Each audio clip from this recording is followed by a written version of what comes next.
तो श्लोक 38, प्रेमांजनच्छुरित भक्ति विलोचनेन सन्तः सदैव हृदयेषु विलोकयन्ति यं श्यामसुन्दरमचिन्त्यगुणस्वरूपं गोविन्दमादिपुरुषं तमहं भजामि। प्रेमांजनच्छुरित भक्ति विलोचनेन सन्तः सदैव हृदयेषु विलोकयन्ति यं श्यामसुन्दरम् अचिन्त्यगुणस्वरूपं गोविन्दमादिपुरुषं तमहं भजामि। जो स्वयं श्याम सुंदर श्री कृष्ण हैं, जिनके अनेक अनेक अचिंत्य गुण हैं तथा जिनके शुद्ध भक्त प्रेम के अंजन से रंजित भक्ति के नेत्र द्वारा अपने अंतर हृदय में दर्शन करते हैं, उन आदि पुरुष भगवान गोविंद का मैं भजन करता हूँ। प्रेमांजनच्छुरित भक्ति विलोचनेन, भक्ति का मतलब क्या है? प्रेम। जब हमारे आंखें प्रेम रूप अंजन के द्वारा रंजित हो जाता है, तब जो संत जिनका हृदय निर्मल हो गया है पूर्ण रूप से, उन्होंने कैसे अपना हृदय में क्या दर्शन करते हैं? संत सदैव हृदयेषु विलोकयन्ति, दर्शन करते हैं हृदय के बीच, हृदय के अंदर। किसको दर्शन करते हैं? ये आदि पुरुष गोविंद को। कैसे दर्शन करते हैं? श्यामं त्रिभंग ललितं नियत प्रकाशम। उनका रूप कैसी है? श्याम सुंदर। श्री कृष्ण है श्याम सुंदर। श्यामं त्रिभंग ललितम, उनका शरीर 3 जगह ललित, बंकिम, क्या बोलते हैं? बेंडिंग, टेढ़ा, बांका, बांका भी होते हैं, बांके बिहारी, टेढ़ा बिहारी नहीं बोलते हैं, बांका बिहारी बोलते हैं, या बंकिम का संग से ये शब्द का निर्णय हुआ है। तो भगवान त्रिभंग ललितम, और वो रूप नियत प्रकाशम, नित्य प्रकाशमान है भगवान की ये रूप। तो जब कोई कहते हैं आप भगवान को देखे हैं, तो भगवान को देखने का उपाय कैसा है? भगवान को देखने का तरीका कैसा है? भगवान को देखने के लिए क्या करना होगा? इधर उधर ढूंढना होगा? नहीं, हमारे आंखों में एक अंजन लगाना होगा। तो वो अंजन कैसी है? अंजन प्रेम रूप अंजन। भगवान के प्रति हमारा प्रेम का जब प्रकाश होता है, प्रेम जब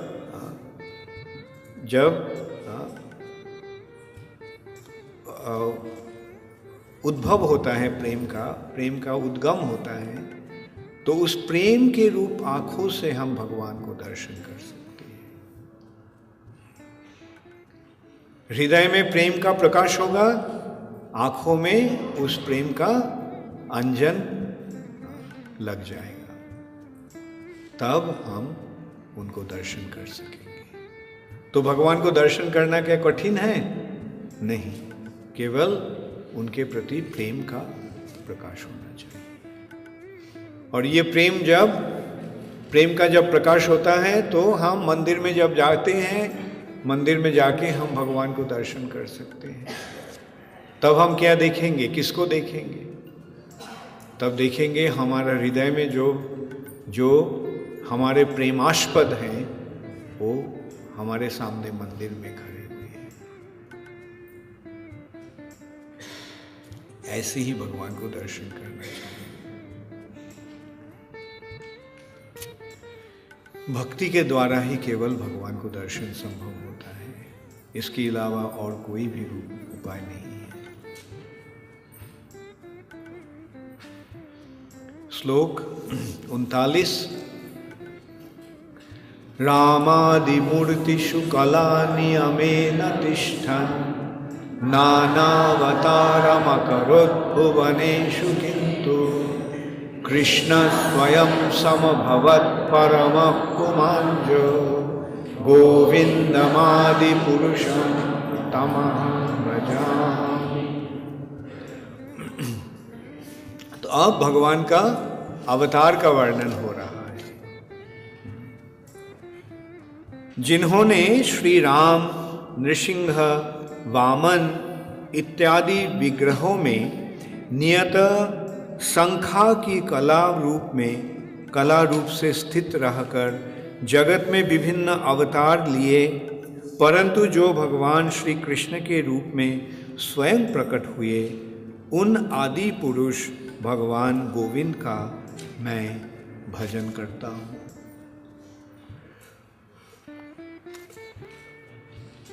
रामादि मूर्तिषु कला नियमेन तिष्ठन्। भगवान बहुत सारे अवतार में प्रकट हुए हैं। वो अवतार समूह भगवान का अंश और भगवान के अंश कला है। रामादि मूर्तिषु कला नियमेन तिष्ठन् नाना अवतारम अकरोद। इसका मतलब क्या है? नाना अवतारम अकरोद। संस्कृत ये तो कोई कठिन नहीं, हिंदी भी ऐसा ही है। कौन समझ गए हैं? नाना अवतारम अकरोद, इसका मतलब क्या है? आप पीछे बताइए। Very good. जिन्होंने विभिन्न अवतार धारण किए। नाना अवतारम अकरोद भुवनेषु। कहाँ भुवनेषु? मतलब इस भुवन में, इस भौतिक जगत में। किंतु मतलब किंतु का मतलब किंतु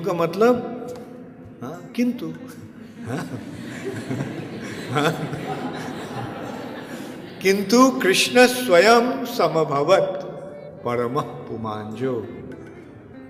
बल्कि कृष्ण ही हैं स्वयं भगवान।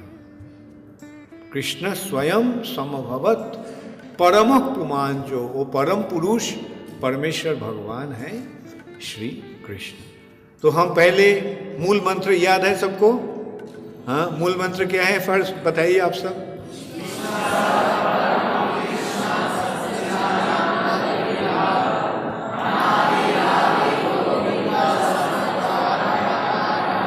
तो परम ईश्वर भगवान कौन है? श्री कृष्ण। ईश्वर परम कृष्ण। तो इसका भी वर्णन यहां हो रहा है। कृष्ण स्वयं समभवत परमः पुमांजो गोविंदम आदि पुरुषम तमहं भजामि। तो हम श्लोक 40 में जाएंगे। हाँ, ओके।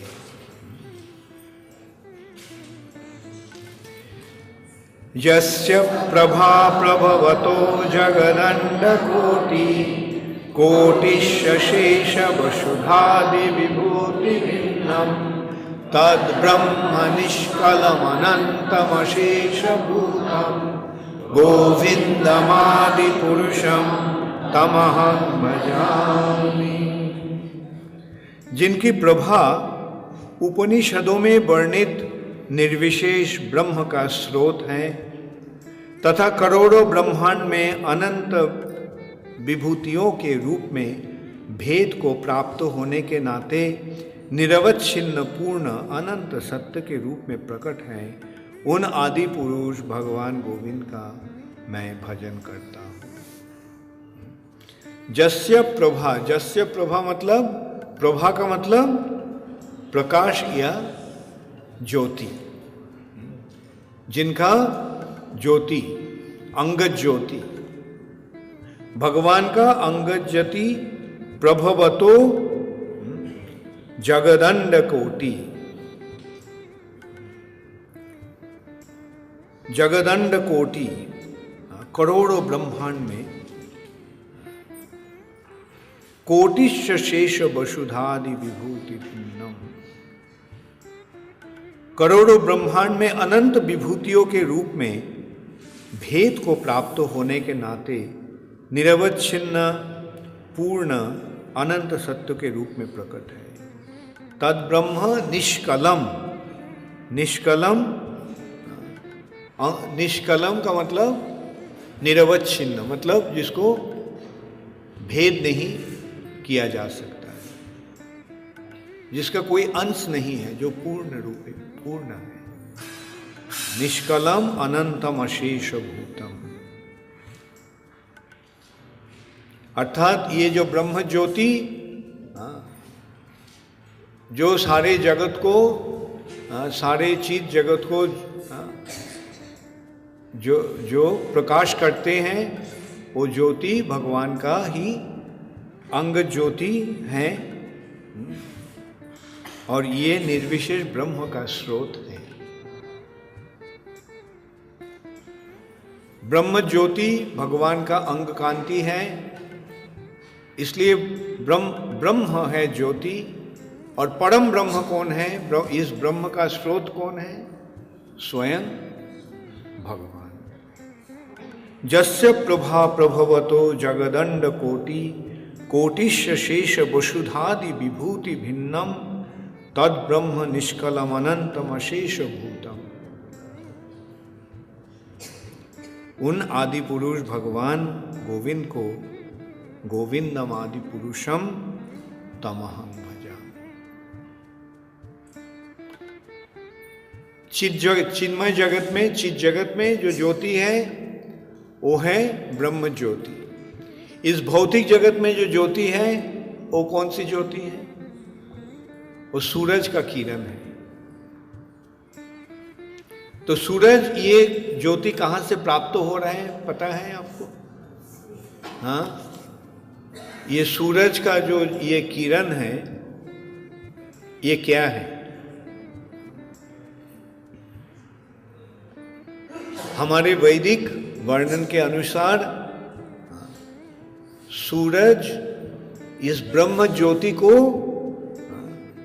रिफ्लेक्ट कर रहा है, प्रतिबिंबित कर रहा है। जैसे आईना, आप देखें ना, आईना लेकर ये करने से क्या होता है? आईना ज्योति ये करता है, ज्योति का प्रतिफलन करता है। तो वैसे सूरज एक आईना जैसा ब्रह्म ज्योति को इस जगत में प्रतिफलन कर रहा है। ये जो किरण जो हमें मिल रहा है वो ब्रह्म ज्योति का ही रिफ्लेक्शन। ब्रह्म ज्योति खुद नहीं है, ब्रह्म ज्योति का रिफ्लेक्शन है, प्रतिफलन है। और ये रिफ्लेक्शन कौन दे रहा है? सूरज दे रहा है। और उसके नाते देखिए क्या क्या हो रहा है। जहां भी ज्योति है सब सूरज का ज्योति का ही प्रकाश है। लकड़ी से ज्योति निकलता है ना, लकड़ी जब जलता है तो ज्योति निकलता है। वो लकड़ी कहाँ से ज्योति लाया है, और ज्योति कैसे लकड़ी प्राप्त हुआ है। तो फिर चलिए हम पेड़ के बारे में देखते हैं। पेड़ में क्या होता है? पेड़ का पत्ते क्या करता है? सूरज से एनर्जी लेता है। एनर्जी कहाँ स्टोर करता है? उसका कोश में। तो ये जो कोश में जो एनर्जी जो स्टोर हुआ है वही है लकड़ी का दाही का शक्ति। जलने से वो शक्ति निकल आता है। अच्छा, कोक, कैला जो है, कैला क्या है पता है सबको? कैला जो बहुत पेड़ जब बहुत साल जमीन के नीचे रहता है, रहने के कारण वो पत्थर बन जाता है। वो है कैलाश। असल में वो भी है पेड़, हजारों करोड़ों साल ऐसे रहने के कारण वो पत्थर बन गया है, तो उसको हम निकाल के जलाते हैं। तो ज्योति कहाँ से आ रहा है? ये सूरज का ही, ज्योति का ही प्रकाश। तो वैसे हम देखते हैं सूरज ही इस भौतिक जगत में ज्योति का स्रोत है सूरज। और सूरज ये ज्योति कहाँ से लेता है? ब्रह्म ज्योति से। और चीज जगत में वो ब्रह्म ज्योति ही जगत को प्रकाशमान करते हैं, उस जगत को। और ये ये जो ब्रह्म ज्योति है, ब्रह्म ज्योति क्या है? जस्य प्रभा प्रभवतो जगदन्न कोटि। ये ब्रह्म ज्योति है भगवान का शरीर का कांति। तो भगवान कौन है? गोविंदम आदि पुरुषम तमहं भजामि। ये भी एक बहुत सुंदर विचार है। देखिए, गोविंदम, गोविंदम का मतलब क्या है? गो का मतलब क्या है? गाय। और विंद का मतलब क्या है? आनंद प्रदानकारी। भगवान गाय को आनंद देते हैं। भगवान आनंदमय हैं और भगवान वो आनंदमय भगवान गाय को आनंद देते हैं। तो आप सोचिए गाय भगवान का कितना प्यारे हैं। तो गाय भगवान का प्यारे हैं, तो हम अगर गाय को प्यार करेंगे तो क्या होगा? भगवान भी हमें प्यार करेंगे। इसलिए गाय, गोपालन, गो रक्षा इतना जरूरी है। बल्कि आजकल के जगत में क्या हो रहा है? गो रक्षा नहीं हो रहा है, आज गो हत्या हो रहा है। और इसलिए क्या हो रहा है? भगवान का कृपा से जगत वंचित हो रहा है। कुछ समय के लिए थोड़ा बहुत फैसिलिटीज मिल रहा है यहाँ के लोगों को, बल्कि ज़्यादा दिन तक ऐसे नहीं रहेगा। ये दुनिया का हाल बहुत ही खराब हो रहा है।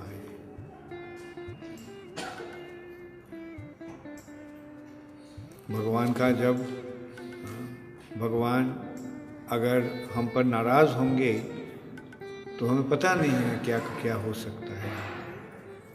इस भौतिक जगत में भगवान के प्यारे गाय का हत्या हो रहा है। केवल एक दो गाय का नहीं, लाखों करोड़ों गाय का हत्या हर रोज हो रहा है।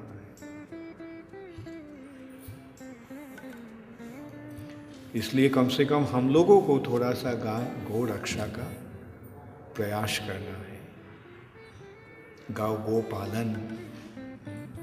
भगवान गोविंद हैं, भगवान का और एक नाम है गोपाल। और जहाँ भगवान रहते हैं उस स्थान का नाम क्या है? गोलोक, गौलोक, गाय का लोक।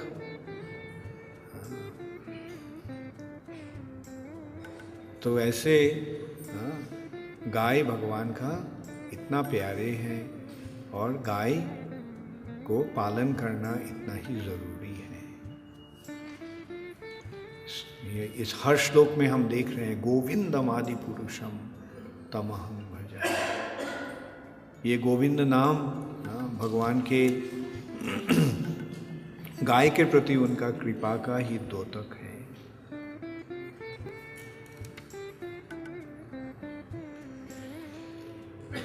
श्लोक 41।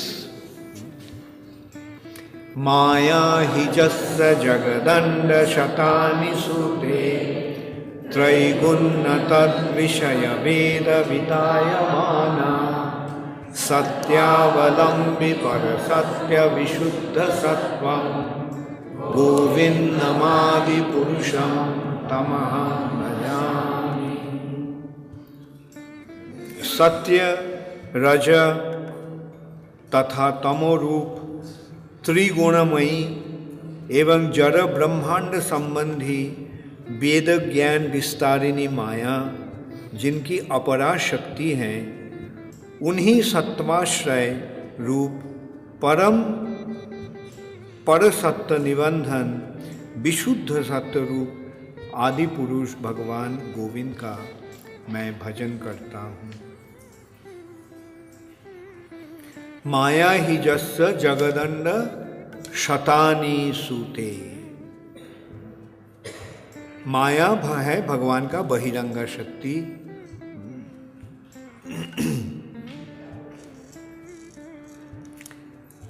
माया जगदंड शतानी सूते।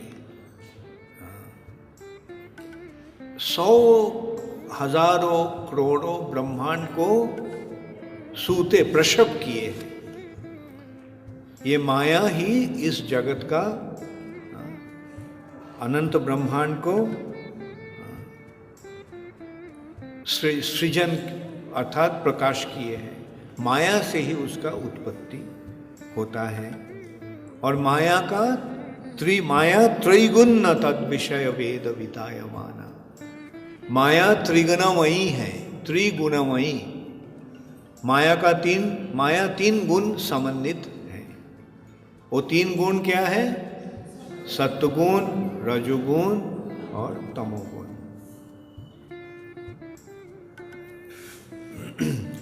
सत्य रजो तमोगुण रूपा तमो रूप त्रिगुणमयी एवं जड़ ब्रह्मांड संबंधी वेद ज्ञान विस्तारिणी माया।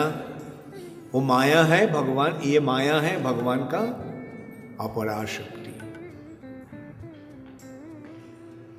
माया ही जस्य जगदंड शतानि सूते।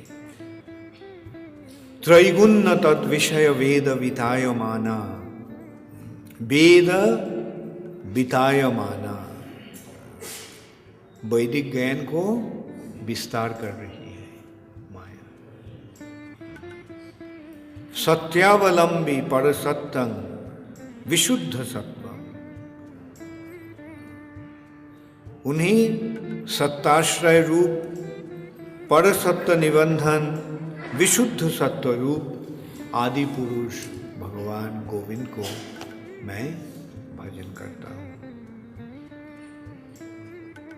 तो यह माया के साथ भगवान का संपर्क हम देख रहे हैं।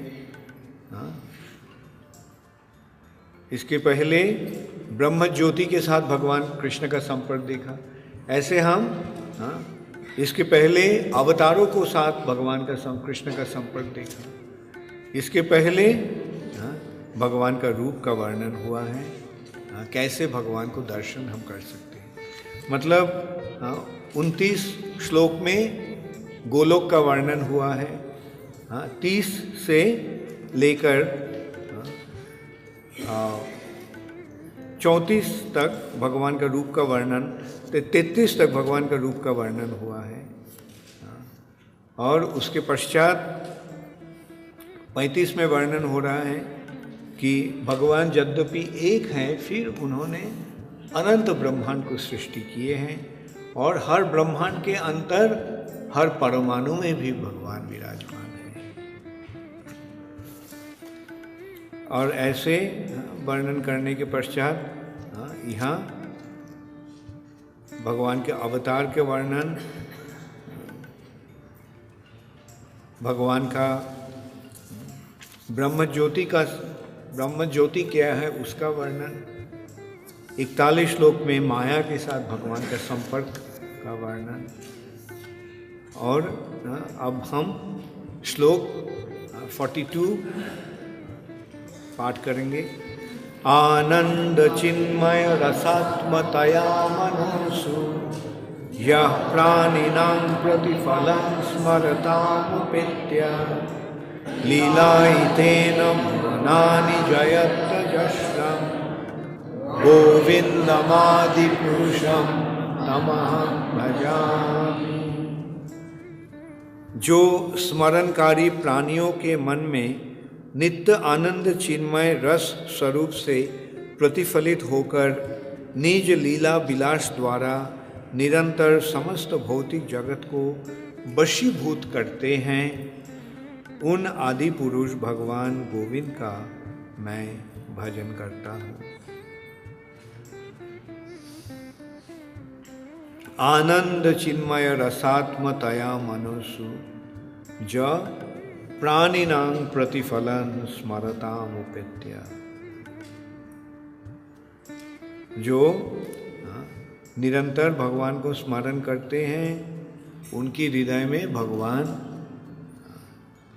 अपना स्वरूप, आनंद चिन्मय स्वरूप को प्रकाश करते हैं, प्रतिफलन करते हैं। आनंद चिन्मय रस आत्मतया मनोसु। जब प्राणिनां प्रतिफलन स्मरताम उपेत्य, स्मरताम उपेत्व, स्मरण करते हुए, स्मरण करने से। हम अगर भगवान को स्मरण करेंगे तो भगवान क्या करेंगे? भगवान अपना रूप को, जो आनंद चिन्मय रूप को हमारे हृदय में प्रकाश करेंगे। हम स्मरण करते हैं, भगवान प्रकाश करते हैं।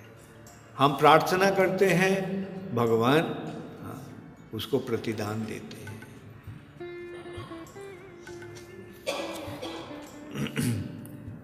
श्लोक 43। गोलोको नाम्नि निजधाम्नि तले च तस्य देवी महेश हरिधामषु तेषु तेषु ते ते प्रभाव निचया विहिताश्च येन गोविन्दमादि पुरुषं तमहं भजामि। गोलोको नाम्नि निज धामनि। निज धामनि मतलब अपना धाम, अपना रहने का जगह, हिज ओन रेसिडेंस। भगवान का रेसिडेंस कौन सी जगह है? गोलोक। गोलोको नाम्नि निज धामनि, तले मतलब उसके नीचे क्या है? देवी महेश हरिधामषु तेषु तेषु। उसके नीचे, सबसे नीचे क्या है? देवी धाम। देवी कौन है? महामाया, महामाया का धाम। ये जो भौतिक जगत, ये है महामाया का धाम, देवी धाम, जहाँ हम लोग हैं। इसके ऊपर क्या है? देवी धाम के बाहर, इस भौतिक जगत के परे महेश धाम, शिवजी का धाम। और महेश धाम के परे क्या है? हरिधाम या वैकुंठ लोक। तो गोलोक के नीचे है वैकुंठ, महेश धाम, देवी धाम। तेते प्रभाव निचया विहिताश्चर्य। जिन्होंने गोलोक नामक अपने सर्वोपरि धाम में रहते हुए उसके नीचे स्थित क्रमशः वैकुंठ लोक, हरिधाम, महेश लोक तथा देवी लोक नामक विभिन्न धामों के विभिन्न स्वामियों को यथायोग्य अधिकार प्रदान किया है, उन आदि पुरुष भगवान गोविंद का मैं भजन करता हूँ। अच्छा, उसके पश्चात श्लोक 44। सृष्टि स्थिति प्रलय साधन शक्ति रेखा छाएव जस्य भुवनानि विभक्ति दुर्गा इच्छानुरूपमपि यस्य च तिष्ठति सा गोविन्दमादि पुरुषं तमहं भजामि। भौतिक जगत की सृष्टि, स्थिति एवं प्रलय की साधनकारिणी चित शक्ति की छाया स्वरूपा माया शक्ति, जो कि सभी के नाम द्वारा दुर्गा नाम से पूजित होती हैं, उनकी इच्छा के अनुसार चेष्टाएं करती हैं, उन आदि पुरुष भगवान गोविंद का मैं भजन करता हूँ। सृष्टि स्थिति प्रलय साधन शक्ति रेखा। सृष्टि, स्थिति और प्रलय कौन साधन करती है? माया। वो माया जो है, वो माया को कौन क्या है? ये माया भुवनानि छाये वजस्य, उनका चित शक्ति का छाया स्वरूपा है, जिनको दुर्गा के नाम में जिनका परिचय होता है, जो दुर्गा के नाम से पूजित होती हैं, जिनकी इच्छा के अनुसार चेष्टाएं करती हैं, उन आदि पुरुष भगवान गोविंद को मैं भजन करता हूँ। ये दुर्गा या माया भगवान की इच्छा के अनुरूप कार्य करते हैं। अच्छा, इसके पश्चात श्लोक 45। क्षीरं यथा दधि विकार विशेष जोगात् संजायते नहि ततः पृथगस्ति हेतो या संभूतामपि तथा समुपैति कार्यात् गोविन्दमादि पुरुषं तमहं भजामि।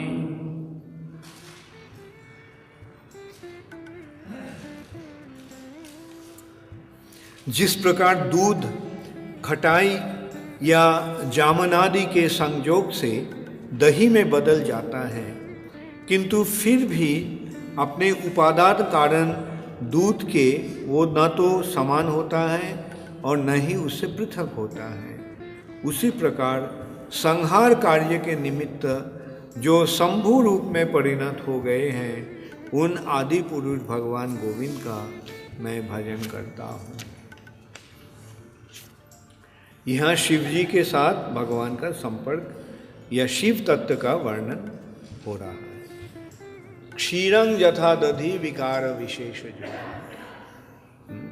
खटाई के संयोग से दूध क्या होता है?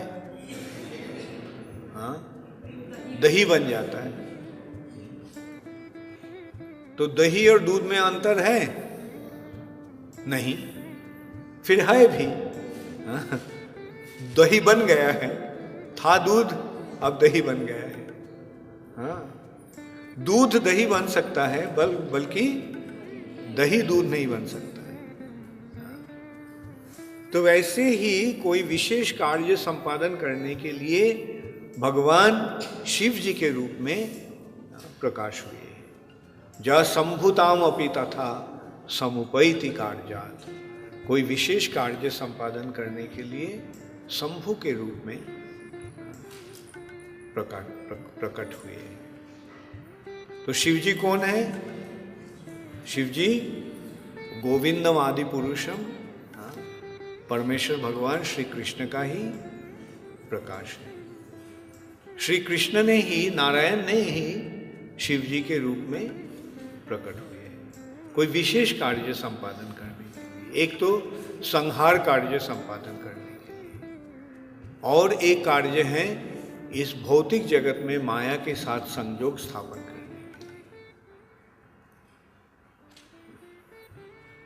माया भगवान का बहिरंगा शक्ति है। बहिरंगा शक्ति होने के कारण माया के साथ भगवान प्रत्यक्ष संपर्क स्थापन नहीं कर सकते। Direct relationship cannot be established. इसलिए भगवान शिव जी के माध्यम माया के साथ संयोग कर रहे हैं।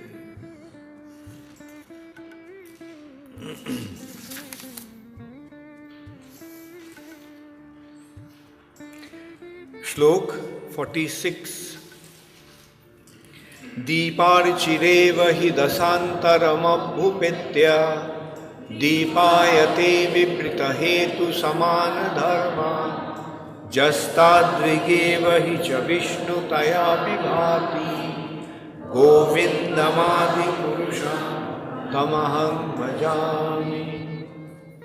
दीपार्चिरेव हि दशान्तरमभ्युपेत्य, जैसे एक दीपक की लौ दूसरे दीपक में पहुंचकर यद्यपि दोनों दीपकों में पृथक रूप से जलती हैं, परंतु गुण में एक समान होती हैं, उसी प्रकार जो स्वयं को विभिन्न प्रकाशों में समान रूप से प्रदर्शित करते हैं, उन आदि पुरुष भगवान गोविंद का मैं भजन करता हूँ। एक दिया से दूसरा दिया जलाया जाता है, और ऐसे हजारों दिया हम जला सकते हैं। दिया जब जलता है तो पहला दिया और जलाए हुआ दिया में कुछ अंतर रहता है? समान धर्म, समान ज्योति ही प्रदान कर रही है। फिर भी पहला दीपक से ही दूसरा दीपक जला है। ऐसे ही भगवान के साथ भगवान का विभिन्न प्रकाश का संपर्क है। जैसे विष्णु तया विभाति, विष्णु रूप से भगवान का या भगवान का भिन्न भिन्न अवतार जो हैं उनके साथ भगवान का कोई प्रकार का अंतर नहीं है, भेद नहीं है। वो सब ही भगवान है, स्वयं भगवान ही है। केवल अपना पूर्ण प्रकाश भगवान के रूप में जैसे उन्होंने कर रहे हैं, अवतार में उतना पूर्ण प्रकाश नहीं कर रहे हैं। व्यक्ति एक ही हैं, परंतु उनका पोटेंसी का प्रकाश पूर्ण रूप से नहीं कर रहे हैं। तो आज हम यहाँ 46 तक ही हमारा पाठ रखते हैं, और कल तो लास्ट डे है, तो कल हमको ख़त्म करना होगा ब्रह्म संहिता का। ख़त्म तो नहीं होगा, मैं तो बोला ये हम पाठ कर रहे हैं केवल ताकि आप सब घर जाके बहुत अच्छा तरह पढ़ सकते हैं, पढ़ के ये दिव्य ज्ञान प्राप्त होकर सारा जगत के ऊपर आपका कृपा बरसाते रहे।